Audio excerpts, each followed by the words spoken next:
Bonjour à toutes et à tous et bienvenue sur Radio CSERT, votre rendez-vous quotidien avec l'actualité de la cybersécurité. Je suis Marc-Frédéric Gomez, nous sommes le dimanche 26 octobre 2025, épisode 466. Et aujourd'hui, un petit mot que je voudrais vous partager avant de démarrer.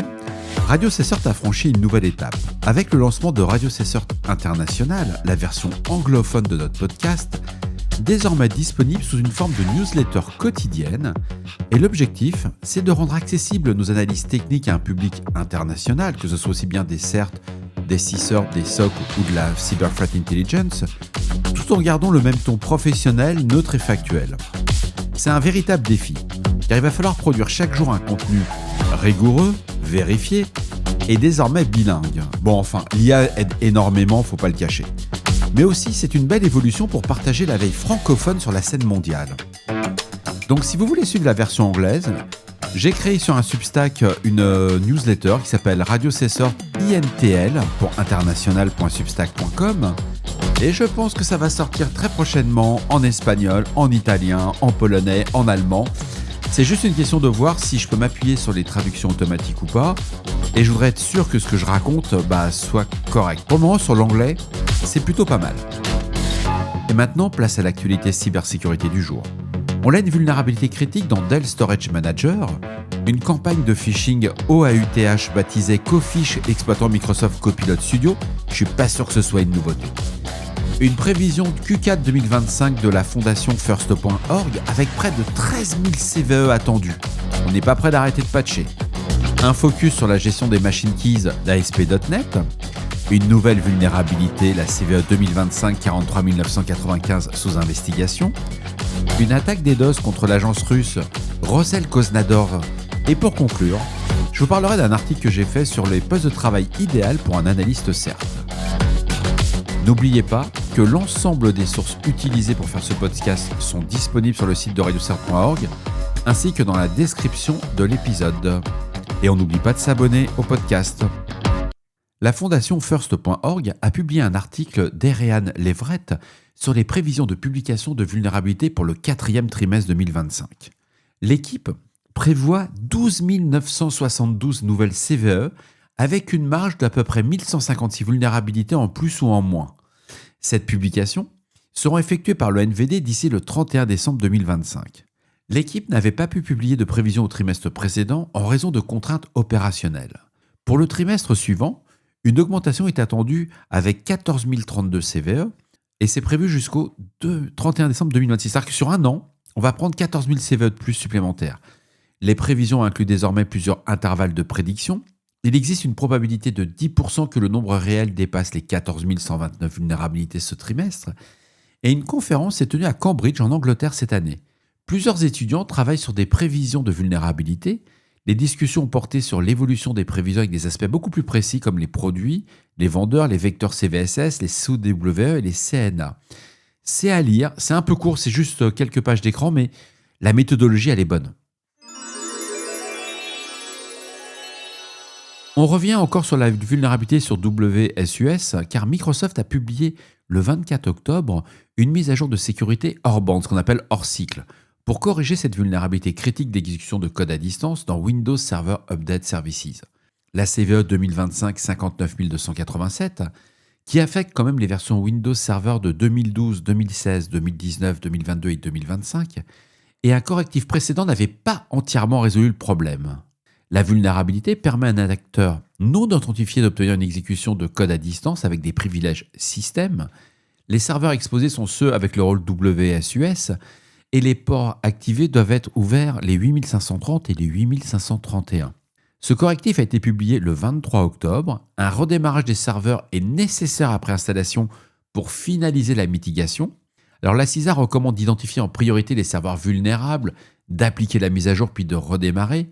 Mais pour les entreprises qui ne peuvent pas appliquer ce correctif immédiatement, les mesures temporaires consistent à désactiver le rôle WSUS ou de bloquer le trafic entrant sur les ports 8530 et 8531 au niveau des firewalls.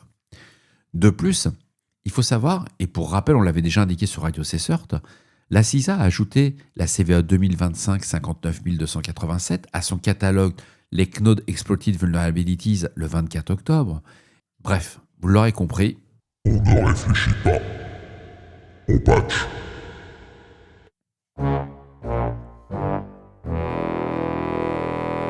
Dell a publié un avis de sécurité concernant le Dell Storage Manager. La CVE 2025-43995 affecte les versions 20.1.21 de Dell Storage Center et Dell Storage Manager. Il s'agit d'une vulnérabilité de contournement d'authentification classée critique avec un score CVSS de 9.8. Un attaquant distant, non authentifié, peut exploiter cette faille pour accéder aux API exposés par le API proxy.war dans datacollectorhere.ia. L'exploitation utilise une session key et un user ID spécial, et ces identifiants sont des utilisateurs spéciaux créés dans le Component Server API.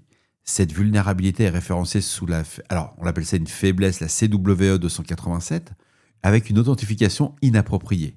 Il faut savoir que Dell a publié l'avis DSA 2025-393 et que les correctifs sont tous disponibles.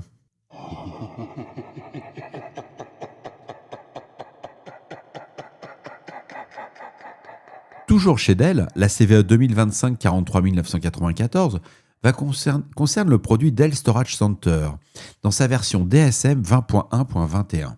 Cette vulnérabilité correspond à une absence d'authentification sur une fonction critique. Un attaquant non authentifié disposant d'un accès distant peut exploiter cette faille et provoquer une divulgation d'informations. Le vecteur d'exploitation est à distance, sans aucune interaction utilisateur ni privilège requis. Elle a un score CVSS de 8.6, elle est classée en high ou élevé, et cette faiblesse sous-jacente est répertoriée sous la CWE 306 Missing Authentication for Critical Function. Alors si on rentre dans les modèles d'attaque qui sont associés à cette vulnérabilité, ça touche le CAPEC 12. C'est un choix d'un identifiant de message. On passe au CAPEC 36, utilisation d'interface non publiée. On va arriver sur le CAPEC 62, et là on fait du Cross-Site Request Forgery. Pour arriver au CAPEC 166, on va forcer la réinitialisation des valeurs système, et on va terminer par le CAPEC 216 avec une manipulation du canal de communication. Tous les produits affectés sont listés sous l'éditeur Dell pour le produit Dell Storage Manager, et le bulletin de Dell recommande de mettre à jour son Dell Storage Manager vers une version corrigeant la faille, d'appliquer immédiatement les correctifs fournis et de restreindre les accès distants aux fonctions critiques et de vérifier les configurations d'authentification. Une technique d'hameçonnage baptisée Cofish exploite les agents Microsoft Copilot Studio pour détourner le processus d'authentification OAuth et obtenir illicitement des jetons d'accès.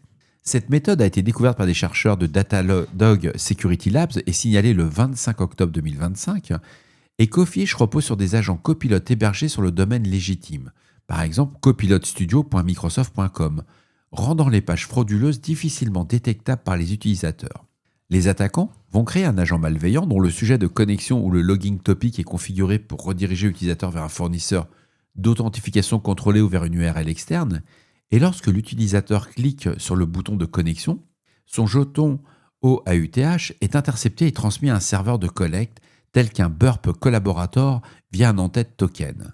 Et selon Cathy Knowles, chercheuse principale chez Datadog, l'attaquant peut cibler un administrateur d'application même sans disposer d'accès préalable à l'environnement en utilisant une application multilocataire.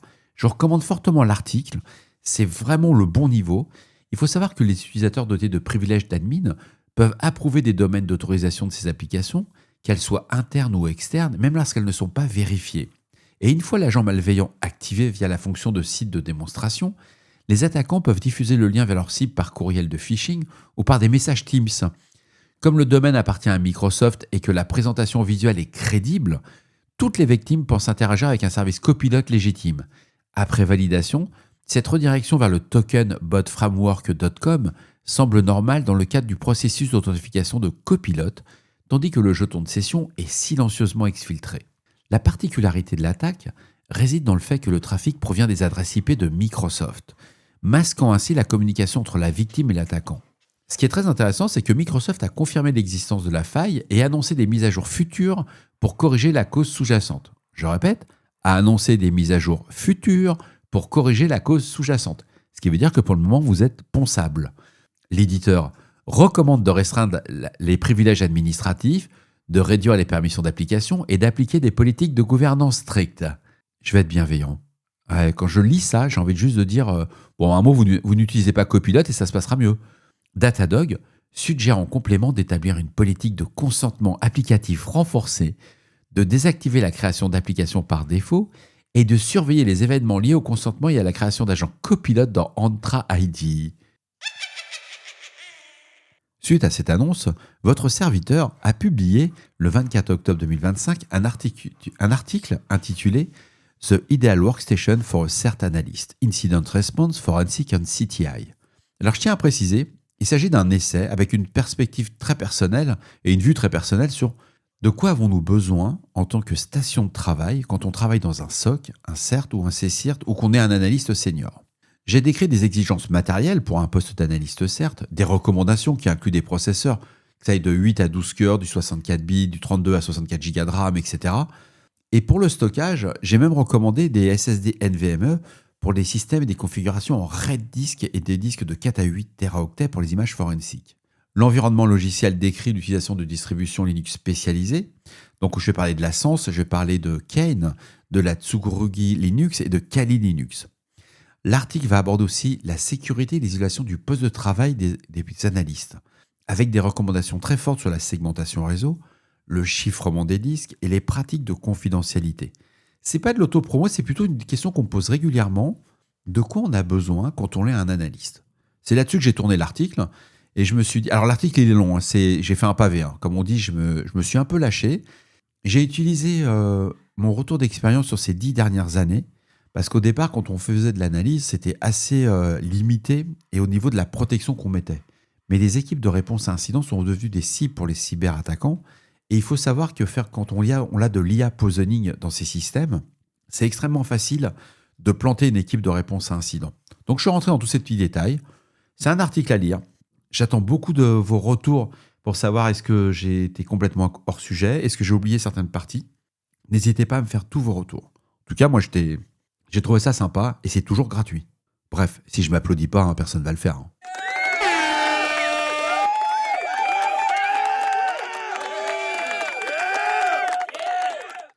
C'est dimanche, on a le droit de faire ce qu'on veut, quoi. Mais revenons plus sérieusement à Security Affairs, qui a publié hier un article sur une attaque DDoS qui visait l'agence russe de sécurité alimentaire, la Roselkozhnadzor, et l'attaque a perturbé les expéditions alimentaires à l'échelle nationale en mettant en ligne les systèmes Vetis et Saturn, utilisés pour le suivi des produits agricoles et chimiques. Roselkozhnadzor est le service fédéral pour la surveillance vétérinaire et phytosanitaire de la Fédération de Russie, rattaché au ministère de l'Agriculture. Cette attaque a débuté le 22 octobre à 8h40 et l'agence a publié sur Telegram qu'il n'y a pas de menace pour l'intégrité ou la confidentialité des données traitées dans le système. Megafon, Rostelecom et Ilsec travaillent dans la mitigation de l'attaque pour filtrage du trafic malveillant. La plateforme Mercury, partie intégrante de Vetis, a été impactée. Les producteurs de produits laitiers et d'aliments pour bébés ont signalé des retards de plusieurs heures, l'impossibilité d'émettre des certificats vétérinaires électroniques obligatoires a dû bloquer des expéditions de viande, lait et autres produits animaux. Stanislav Bogdanov, président du présidium de l'Association des entreprises de vente de détail, Omnical Hardcore, indique qu'un mode d'urgence a été configuré pour le système Mercury. Roselkozhnadzor a démenti les rapports de panne durable et affirme que le système Mercury fonctionne normalement. L'agence indique avoir traité plus de 14,5 millions de documents vétérinaires électroniques le 22 octobre. Il s'agit quand même de la 4e attaque sur Mercury en 2025. Un incident en juin avait forcé les producteurs laitiers à revenir au fameux certificat papier. Aucune revendication n'a été publiée.